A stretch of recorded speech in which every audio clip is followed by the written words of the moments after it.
Bonjour, je suis Nadège du blog Vegan Bio et de la boutique en ligne Market Veg.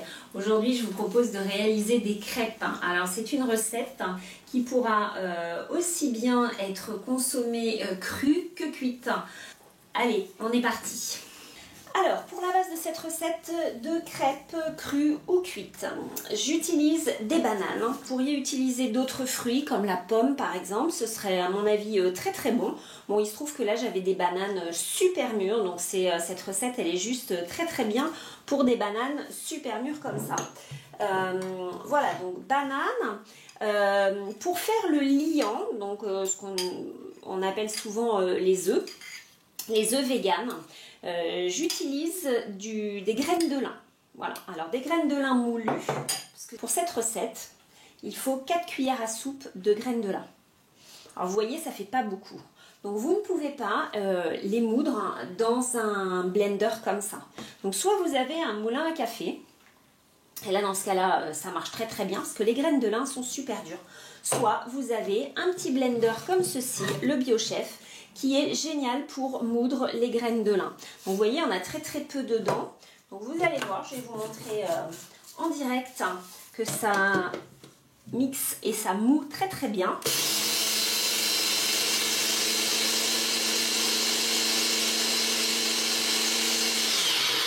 Voilà, en quelques secondes, vous avez de la poudre très fine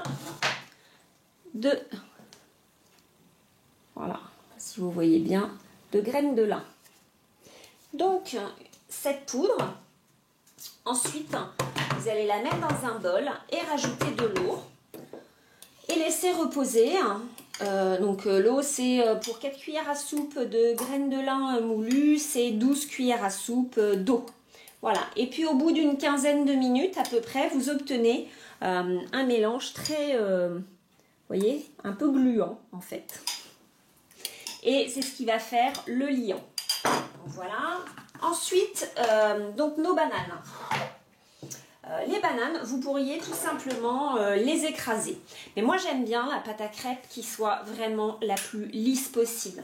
Donc, je vais toujours profiter de mon petit blender qui va être absolument parfait pour réaliser cette recette de crêpes. Donc, mes deux bananes, je les coupe grossièrement en morceaux. Voilà. Je vais, hop, ensuite, oups, voilà. Ensuite, eh bien, je vais ajouter mes graines de lin. Voilà, mes œufs en fait. Voilà. Ensuite, ensuite, j'ai besoin, que je me souvienne des proportions, donc de l'huile de coco. Alors, je vous mettrai les proportions, hein. Donc de l'huile de coco bien ramollie ou carrément fondue au bain-marie. Je vous conseille quand même l'huile de coco crue, extra vierge, bien meilleure pour la santé puisqu'elle a gardé tous ses bénéfices. Voilà. L'huile de coco. Ensuite, on va rajouter une farine sans gluten qui n'a pas besoin d'être cuite. Donc, soit vous prenez de la farine de coco, super, très riche en fibres, c'est très très fin, donc c'est dégraissé et ça fait vraiment une poudre comme de la farine très très fine. Ou alors, vous prenez des flocons d'avoine crus germés, si possible, si vous voulez avoir le maximum de bienfaits. Ceux-là sont sans gluten, donc c'est encore mieux si vous voulez faire attention à votre consommation de gluten, sachant que l'avoine est quand même une céréale qui en contient très très peu. Mais voilà, si vous n'en voulez pas du tout, il existe des flocons d'avoine germés, crus et sans gluten. Voilà, donc là on va faire pareil, comme avec les graines de lin. On va mixer, donc on va utiliser l'autre bol, parce qu'en fait le blender BioChef est livré avec 3 bols de 3 tailles différentes, donc ça permet de ne pas forcément laver le bol entre chaque. Donc là j'ai besoin donc de voilà, hop, moi, je vais utiliser des flocons d'avoine sans gluten. C'est une question de goût. J'adore la noix de coco. Ma fille, par contre, pas trop.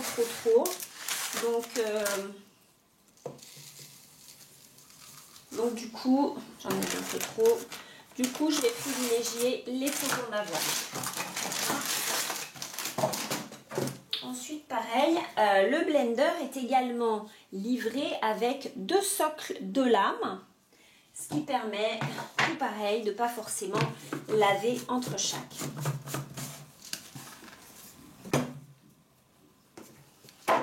Voilà, et là c'est parti pour obtenir une poudre la plus fine possible.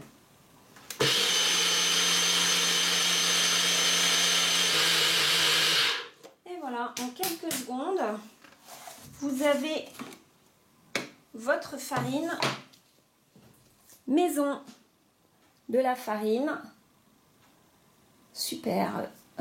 de super qualité. Voilà. Bon, je m'excuse pour la lumière, on est le soir, donc c'est pas ce qu'il y a de mieux et je ne suis pas forcément équipée comme les professionnels. Voilà. Donc, on rajoute notre farine dans le bol. Voilà. Hop. On reste un peu là dans les coins. Ensuite, on va voir ce que ça donne. Oups.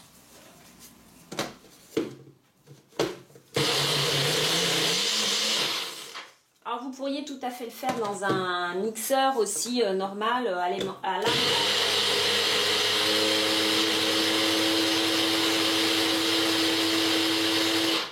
Maintenant on va rajouter le lait. Voilà, là c'est du lait d'amande, vous pourriez le faire avec n'importe quel autre lait. Donc il y a 2 façons de faire du lait végétal. Soit vous faites tremper vos oléagineux, le temps dépend de l'oléagineux, mais en gros une nuit. Vous rincez, comme on va faire là pour nos noisettes d'ailleurs. Ça c'est pour faire du Nutella, façon saine. Donc sinon soit vous faites avec, si vraiment vous n'avez pas le temps, vous n'avez pas prévu, eh bien vous mélangez, vous mixez toujours dans un petit blender, c'est l'idéal, de la purée d'oléagineux de votre choix, donc par exemple de la purée d'amande, avec de l'eau tout simplement. Et vous avez un lait en quelques secondes. Voilà. Sachant qu'il existe des purées d'oléagineux qui sont activés. Donc les oléagineux ont été trempés, déshydratés à basse température. Donc ça permet d'avoir une purée beaucoup plus digeste, beaucoup plus riche en enzymes. Voilà, donc c'est un must. Beaucoup plus de vitamines, de minéraux, de nutriments. Et puis surtout la grosse différence, c'est vraiment que c'est beaucoup plus facile à digérer. On sent vraiment la différence. Donc je vous conseille de privilégier ça si vous pouvez. Chez Market Veg d'ailleurs il y en a, il y a de la purée d'amande qui est activée, il y a des nouvelles qui vont arriver j'espère dans pas très longtemps, voilà. Donc on rajoute notre lait, donc là on rajoute à peu près 125 ml, mais on va voir ce que ça donne au niveau de la texture. On en rajoutera si on voit que c'est un petit peu trop épais. Hop. Voilà.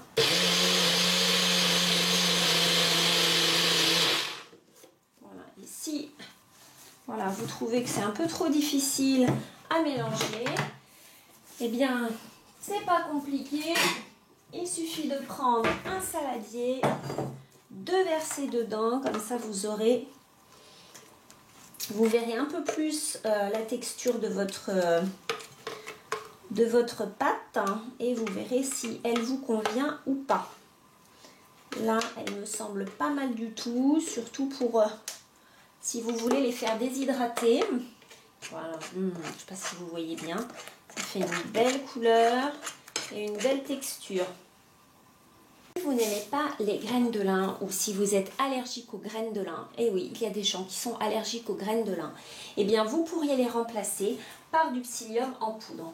Alors je vous donnerai sur le site les quantités de psyllium, on ne peut pas mettre exactement la même quantité, là c'est du psyllium, sauf si vous trouviez du psyllium en grains entiers, alors là il faudrait le mixer comme pour le lin, pareil.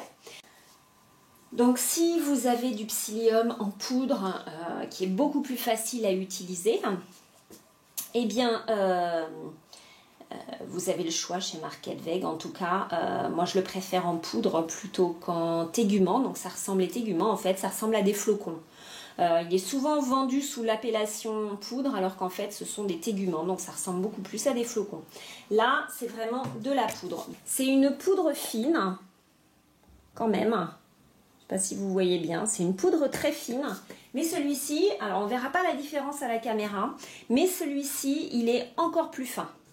Donc tout dépend de l'utilisation. Dans certains cas, moi je préfère celui-là. Donc plus c'est fin, moins il faut en mettre par contre. Voilà, donc là moi j'ai utilisé celle-ci dans ma préparation, mais je vous donnerai les proportions exactes pour que vous ayez une belle pâte. Donc on n'a plus qu'à passer à la cuisson ou à la déshydratation. Les crêpes, c'est très bon, mais c'est encore meilleur avec une garniture. Donc là, je vous propose de faire un petit Nutella façon crue. Alors, j'ai peut-être pas le droit de dire le nom, je ne sais pas, mais en tout cas, c'est une crème au chocolat qui est juste délicieuse. Donc, la base, ce sont des noisettes. Moi, je n'avais pas assez de noisettes quand j'ai voulu faire ma petite crème. Donc, du coup, j'ai fait à peu près moitié noisette et à moitié noix du Brésil. J'adore les noix du Brésil. C'est super riche en sélénium. C'est très difficile à trouver, le sélénium. Au niveau alimentaire, donc j'aime beaucoup utiliser des noix du Brésil. Donc l'idéal c'est de les faire tremper, voilà, comme là j'ai fait avec mes noisettes et puis voilà, j'ai tout trempé pendant plusieurs heures. Maintenant vous les trouvez également, en tout cas pour les noix du Brésil, très bientôt pour les noisettes, vous les trouvez déjà trempées. Donc là elles sont sèches parce qu'elles ont été déshydratées à basse température. Donc si vous n'avez pas le temps, voilà, vous êtes un petit peu à l'improviste parce qu'il faut prévoir quand même pour tremper ces oléagineux. Donc vous pouvez prévoir et avoir toujours un stock dans votre réfrigérateur, pardon. Mais sinon, si vous n'êtes pas très prévoyant, vous êtes vraiment pris par le temps, eh bien voilà, ça existe. Déjà tout prêt, déjà trempées et déshydratées. Pour vous, elles se gardent extrêmement bien parce qu'elles sont déshydratées juste comme il faut. Donc aucun risque de moisissure. Voilà, vous pouvez les mettre après dans un autre récipient si vous voulez. Ça se garde parfaitement bien. Et elles sont super digestes. Voilà. Donc là, tout simplement, on va égoutter nos noix et les rincer. Bien sûr, vous ne gardez pas l'eau de trempage. Voilà, donc là, eh bien, nous allons faire notre petite crème au chocolat nous-mêmes, toujours avec mon petit mixeur, voilà, que j'aime beaucoup. Voilà, alors on peut aussi faire cette préparation dans un mixeur à l'amande S, si vous avez un bol suffisamment petit, ou alors il faut faire une grosse quantité.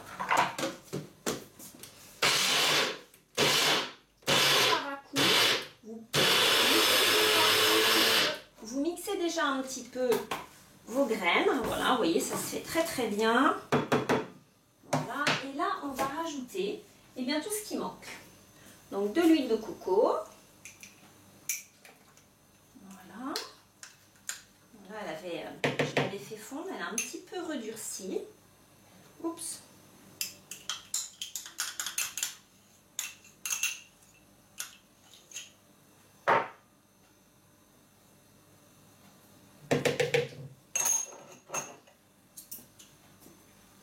Sucre en liquide, alors ça peut être du sirop d'agave, ça peut être du nectar de coco, ça peut être éventuellement du miel, de préférence cru, voilà, au choix, du sirop d'érable si vous voulez. Après, bon, ça risque de changer forcément le goût de votre crème au chocolat.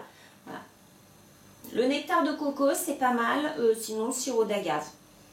C'est deux sucrants qui sont relativement neutres au niveau du goût. Voilà. Ensuite, un petit peu de vanille, évidemment. Oups. On va rajouter du cacao, bien évidemment, puisque la fameuse crème en question ou pâte à tartiner contient du cacao. Et puis, on va rajouter tout de suite le lait végétal. Voilà, mais on n'en met pas trop parce que pas avoir quelque chose de trop liquide non plus. On pourra toujours en rajouter après. Donc voilà, on gratte un petit peu pour faire redescendre au fond, oups, toutes les noisettes qui voilà, se sont collées sur le bord. Et puis, on va mélanger. Alors, dans un petit mixeur à la Morès, hein, je vous le redis, vous pouvez tout à fait le faire. Le problème, ça va être plutôt la quantité. Mais, ou vous utilisez le petit bol aussi.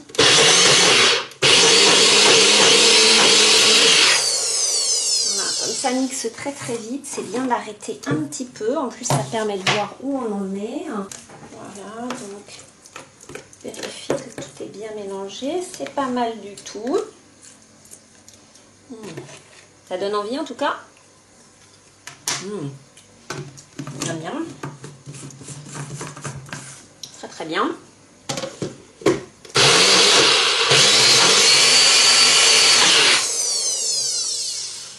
Voilà, donc plus vous mixerez et plus vous aurez une crème.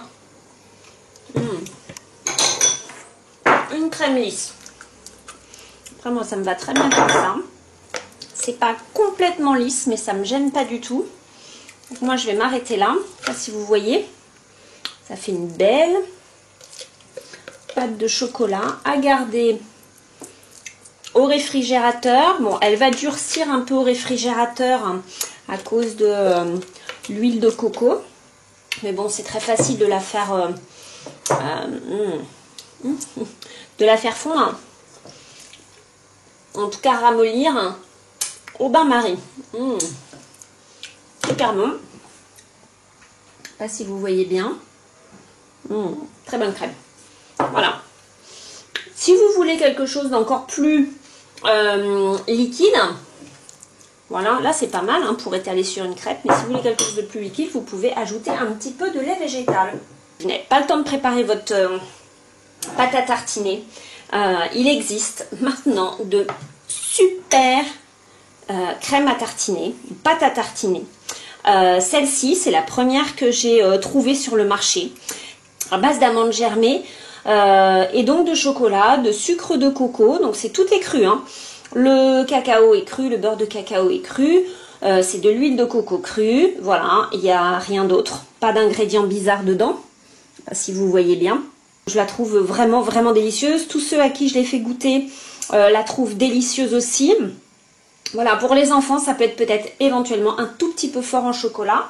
Sinon, vous avez maintenant aussi ces deux pâtes à tartiner qui sont délicieuses aussi. Donc, Rotella, hein, pour ne pas dire l'autre nom, mais de toute façon, ça n'a rien à voir. Celle-ci est faite à partir de noisettes. Donc, pareil, ce sont des noisettes qui ont été activées. Donc, même qualité que celle-ci, c'est juste pas la même marque. Donc noisette, la pâte est super onctueuse, c'est juste un délice aussi. Voilà, amande ou noisette. Sinon le reste c'est du sucre de fleur de coco, du cacao cru en poudre. Il y a un petit peu de noix de cajou dedans, alors qui rajoute un petit peu évidemment de crémeux. Voilà, vanille et sel. Et puis pour ceux qui ne voudraient pas de chocolat, eh bien il y a la pâte à tartiner qu'ils ont appelée caramel. Pour le petit jeu de mots avec raw, cru. C'est juste aussi une tuerie. Là, il n'y a pas de cacao du tout. Donc, c'est à base d'amandes activées, fermées, de sucre de fleur de coco, de la noix de cajou et de la vanille. Vous allez voir. Donc, j'ouvre celle-ci. Mais celle-ci a exactement la même texture. Regardez à quel point c'est onctueux. Je vais prendre de l'autre côté. Regardez ça, regardez si ça fait pas envie. Celle au chocolat, c'est exactement pareil, la même texture, aussi lisse, aussi onctueuse. Donc celle-ci n'a pas de chocolat, l'autre a du chocolat. Voilà, et c'est c'est une tuerie. Bon, c'est pareil, tous ceux qui l'ont goûté l'ont trouvé divine. À mettre sur ce que vous voulez, sur du pain cru, sur des crackers, sur des galettes de riz, si vous mangez des galettes de riz, sur des fruits. Oh, c'est trop bon. Voilà, maintenant on va passer aux crêpes. Voilà, pendant que ma crêpe cuit dans ma poêle, là je prépare celles qui vont être déshydratées. Donc là j'ai pris une louche plus petite, je vais faire des crêpes un peu plus petites. Bon, je pourrais faire des crêpes très grandes, mais au final je trouve que c'est plus facile à faire. Voilà, et comme c'est quand même des crêpes qui sont très nutritives, eh bien ça permet de manger juste ce dont on a besoin sans se gaver non plus. Donc voilà, vous glissez un peu, voilà, en déshydratant, ça va s'affiner. Hop, voilà.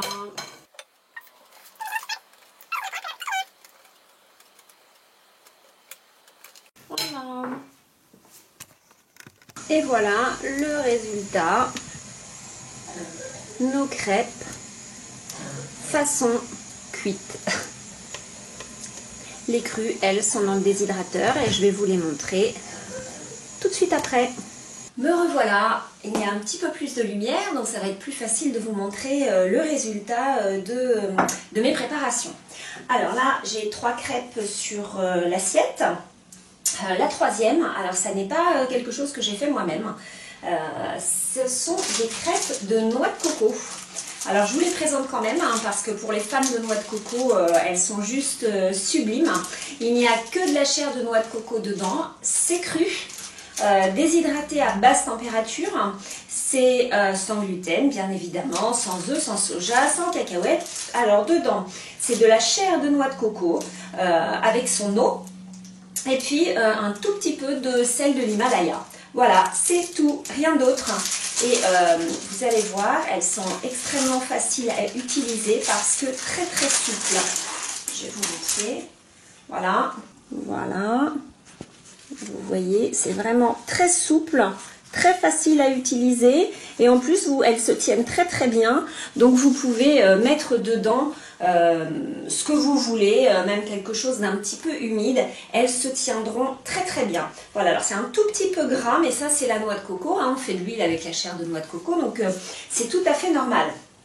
Voilà, elles se gardent également très bien, même une fois le paquet ouvert, puisque c'est déshydraté, pas de problème. Voilà, et donc vous pouvez aussi bien faire les consommer version salée ou version sucrée. Vous pouvez mettre des crudités dedans, un houmous, un guacamole, une petite sauce sympa, un peu asiatique, parce que c'est vrai que du coup, ça a quand même bien goût de noix de coco, donc ça s'accorderait très bien avec voilà, un petit mélange asiatique. Mais ça se marie très très bien avec des fruits. Donc voilà, là je les ai simplement pliés pour vous montrer la garniture, c'est plus joli, mais vous pouvez mettre à l'intérieur, aucune importance. Donc là j'ai simplement mis des petites rondelles de banane et puis j'ai arrosé avec le fameux caramel qui est juste divin. Voilà, j'en ai juste mis un petit peu, là vous voyez un petit peu là. Un petit peu avec la lumière, un petit peu mieux peut-être la texture. Voilà, alors ça, sinon, pour les crêpes que j'ai préparées, donc c'est la même pâte. Celle-ci a été cuite et celle-ci a été déshydratée. Donc une dizaine d'heures, là j'ai laissé un tout petit peu plus, j'ai laissé un petit peu plus de 10 heures et du coup ça commence à être un petit peu trop sec, parce que si vous voulez pouvoir les consommer comme des crêpes aussi souples, eh bien une dizaine d'heures ça suffit, voilà. Mais elles sont, voilà, bien sûr ça fait pas tout à fait le même aspect et pourtant c'est exactement la même pâte. Donc celles-ci sont crues, celles-ci sont cuites, avec la même pâte que je vous ai présentée tout à l'heure. Et puis, allez, je craque, je vous montre, regardez-moi cette magnifique texture de crème au chocolat. Une crème au chocolat. Regardez ça, comme c'est un vrai bonheur de voir cette pâte onctueuse. Et elle est vraiment délicieuse, je peux vous dire. Vous avez en main plusieurs techniques pour faire des crêpes vegan au moins. Et puis si vous voulez, même crues. Donc vegan sans gluten et crues ou cuites selon déjà le temps dont vous disposez, le matériel dont vous disposez, parce que forcément si elles sont crues, il faut prévoir un petit peu à l'avance, vous avez à peu près 10 heures de déshydratation. Et puis le matériel, puisqu'il faut un déshydrateur ou un four qui permet d'avoir une température descendant oui, au moins jusqu'à 45 degrés. Mais si vous n'avez pas tout ça et que vous voulez du cru, eh bien je vous conseille ces fameuses crêpes à la noix de coco. Ou sinon, bah écoutez, voilà, version cuite, elles sont délicieuses également. Vous pourriez saupoudrer le tout de pétales de noix de coco qui sont crus, hein, garantie crue et biologique. Voilà. Et puis bah, sur ce, nous on va aller finir de manger nos petites crêpes. Et je vous dis à très bientôt. Au revoir.